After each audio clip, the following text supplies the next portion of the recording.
Have you found your dream Portuguese property yet? The one with the perfect terrace and the original tiles, or the view that makes you think, yes, this is why I'm moving to Portugal? Can I be really honest with you? If you are house hunting in Portugal right now and you don't speak Portuguese, you are vulnerable. And I don't say that to scare you, I say it because I've watched it happen. People walking into property viewings without knowing the right Portuguese vocabulary can cost you thousands of euros. You can miss red flags in contracts, you can't negotiate properly, and you end up paying tourist prices instead of better rates. And it really breaks my heart because it's completely avoidable. So today we are going to fix that. I'm Liz and I help people who are relocating or retiring to Portugal get confident and conversational in Portuguese. And over the last few years, I've taught hundreds of students inside my Portuguese Pro program, and so many of them have shared their property buying experiences with me, the mistakes they made, the things they wish they'd known, and the moments where speaking Portuguese saved them a lot of money. So today I'm going to teach you the essential Portuguese vocabulary and phrases you need when buying a property here, so you can spot red flags, ask the right questions, and negotiate like a local. So by the end of this video, you'll know exactly what to say during viewings and how to understand property listings and which terms could signal expensive problems. So let's start with the basics, the property types, because house doesn't translate as simply as you think. First of all, we have apartamento.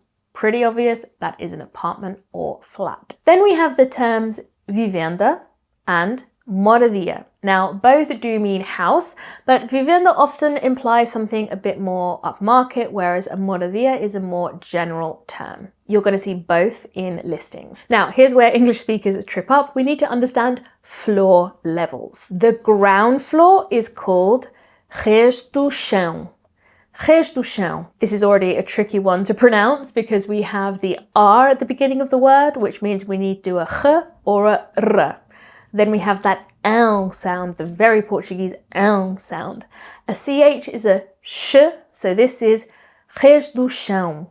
Literally, it means at street level. Next up, we have the first floor, primeiro andar. But remember, this is what Americans actually call the second floor. So do keep that in mind when you're looking at res do chão, ground floor, and primeiro andar, first floor. Then we will just follow that word, andar, meaning floor, and we can go up depending on how many levels the building has. Segundo andar, terceiro andar, and we continued from there. If there is a basement or a cellar, that is going to be called cave. Cave. Yes, it's spelled the same as cave, but that doesn't mean that you've got a cave. It's actually just basement or cellar. So on to the outdoor spaces. We have veranda. That would be a balcony. Terraço. This is a terrace, and this is often larger and it's on the roof. Basic rooms that you need to know within the house. Quarto.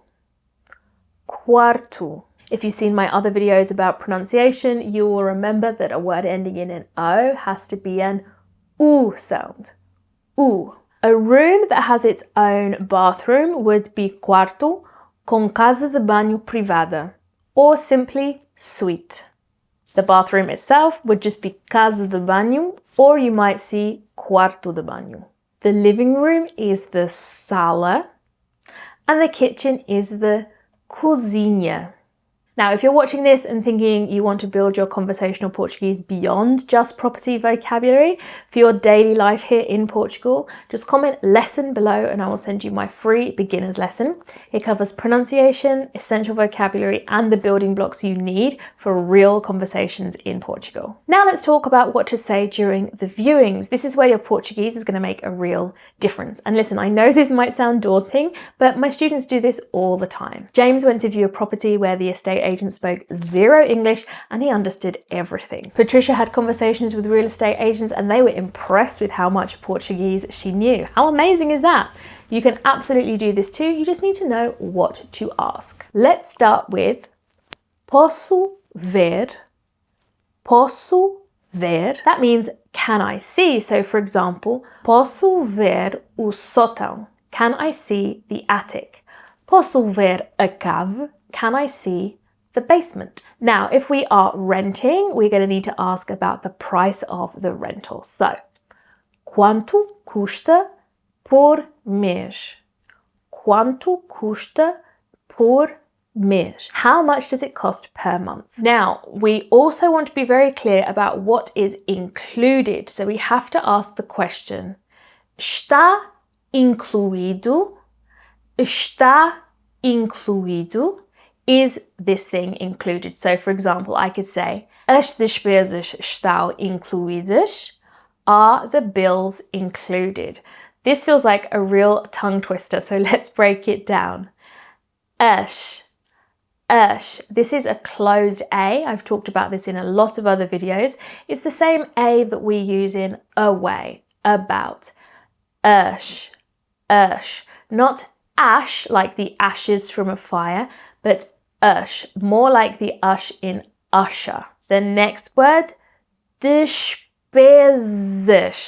This is so hard because we have two sh sounds and one z sound. So let's break the word into syllables and look at the end first. I know that words that end in an S have a sh sound in Portuguese. But then I also know that words with an S in between two vowels have a z sound. So the best way to try to get this word right is to chop off the ending first and just practice saying zish, zish, zish. Then we add the other syllables. Despesas, despesas. And then work up to saying it more quickly. As despesas. It's such a tongue twister. Now, when you live in an apartment in Portugal, there are also fees due to the condominium. So that is the group that is responsible for all the common areas of the apartment. So you would ask, está incluído o condomínio? Está incluído o condomínio? Again, with long words like this, all we can do is chop it into smaller syllables to get them right. Here, I want you to notice that the accent is on that I. We can see it shooting up like this. That tells me to put the stress there. Condomínio. For purchases, qual é o preço? Qual é o preço? Once again, pay attention to the letter that has the accent on it. That makes us know that it's an open E. I always say the accent looks like an open door. So give me an open E. Qual é? Then we need to look out for the fact that this C has a little beard on it. That's called the cedilla. And it turns a K into a S, making this word not preço, but preço. Some more questions you could ask about the local area. Como são os transportes públicos? Como são os transportes públicos? This means, what is the public transport like in this area? Or you could ask, há escolas por perto? Há escolas por perto? Are there schools nearby? And something my husband would definitely ask, é uma zona tranquila? É uma zona tranquila? Is it a quiet, calm area? Now, when it comes to negotiation, this is where language barriers can literally cost you thousands. So let me teach you some of the phrases that will give you a bit more power. É negociável. É negociável. Now, this really feels like a long and difficult word, but let's break it down. We see, once again, an accent, and that gives us a really helpful clue. It tells us where the stress is going to go. We also have a C coming before an I. Now, this works the same as if the C had a little beard. It turns a K into a S. This always happens when we have CI or CE. So hopefully those two clues are going to really help us say this word correctly. Negociável. Negociável. Now that L at the end is also important to get right. It's what we call a dark L. It's the same as the L we would have in English at the end of a word like full. So it's that kind of ooh sound. It's not a L, but a ooh. Negociável. Next one, can I make an offer?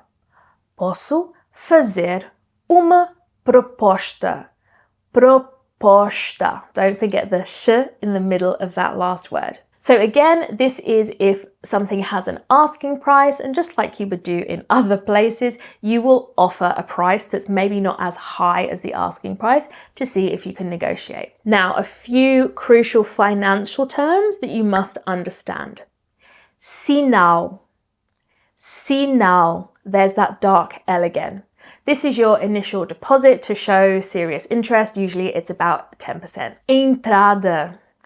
Entrada. Yes, this is the same word as entrance, but in property terms, this is the down payment for the mortgage. The deed signing, the official moment where it all happens, escritura. Escritura. Now, in Portugal, what is usually going to happen is you are going to sign like a midway contract called the contract of promising to buy and sell, where both parties will agree that this transaction is going to take place. In Portuguese, this gets shortened to the acronym CPCV, which stands for Contrato de Promessa de Compra e Venda. More boring things that you're going to need to understand. The IMI is the annual property tax, which is the Imposto Municipal sobre Imóveis. And finally, if somewhere is legal to live in, it has to have a licença de habitação, habitation license. Licença de habitação. Now, here is some of the red flag vocabulary that really could save you money. Precisa de obras. Now, obras could mean anything. It's work in general on a property, so it could be from painting to structural issues. So you really need to ask the question, que tipo de obras? Que tipo de obras? This is where you can get really clear on exactly what type of work actually needs to be done on the house. Another red flag phrase, para recuperar. Para recuperar. Now, this means to renovate or to restore, and this really does mean that really major work is required. So unless you're looking to buy a shell, this probably isn't what you're looking for. You also want to look out for the word legalizar. This is the verb to legalize, and big warning here, this means that the property has illegal construction. You would be amazed to know the amount of properties that have constructions that don't show up in the official plans because people haven't wanted to wait for the approval, or they know they're not going to get the approval to expand on their property or to add things to the property. So this is a really important discrepancy to understand. If you do hear any of these terms, slow down and ask detailed questions. Don't let your excitement override the caution you should be having. Now, if you are worried about actually pronouncing these phrases correctly, because let's be honest, it's pretty tricky pronunciation, I do have a free pronunciation guide with native speaker audio that covers the trickiest sounds. It's linked in the description below, and trust me, getting the pronunciation right from the start is what makes all the difference when estate agents are actually understanding what you are asking. So now let me share what years of teaching has taught me about the cultural differences that English speakers might miss. First of all, the timeline expectations are different. What might take 3 or 4 months in the UK or the US might take 4 to 6 months or longer in Portugal. So look out for phrases like demora algum tempo, it takes a long time, or é processo demorado. The verb that we're using here is demorar, which means to take a long time or to take time. Don't just assume that apartamento means that it's going to be modern. Many apartments are in very old buildings and do really need an update. From personal experience, I would ask you to be wary of apartments on the top floor. That's what I owned for many years, and there's not a winter that went by where we didn't have some kind of leaking situation. And to fix that, you really have to make sure that you and your neighbors are on the same page. This, of course, is really difficult for you to do when you're just buying a property, so definitely ask quem é que gera o condomínio?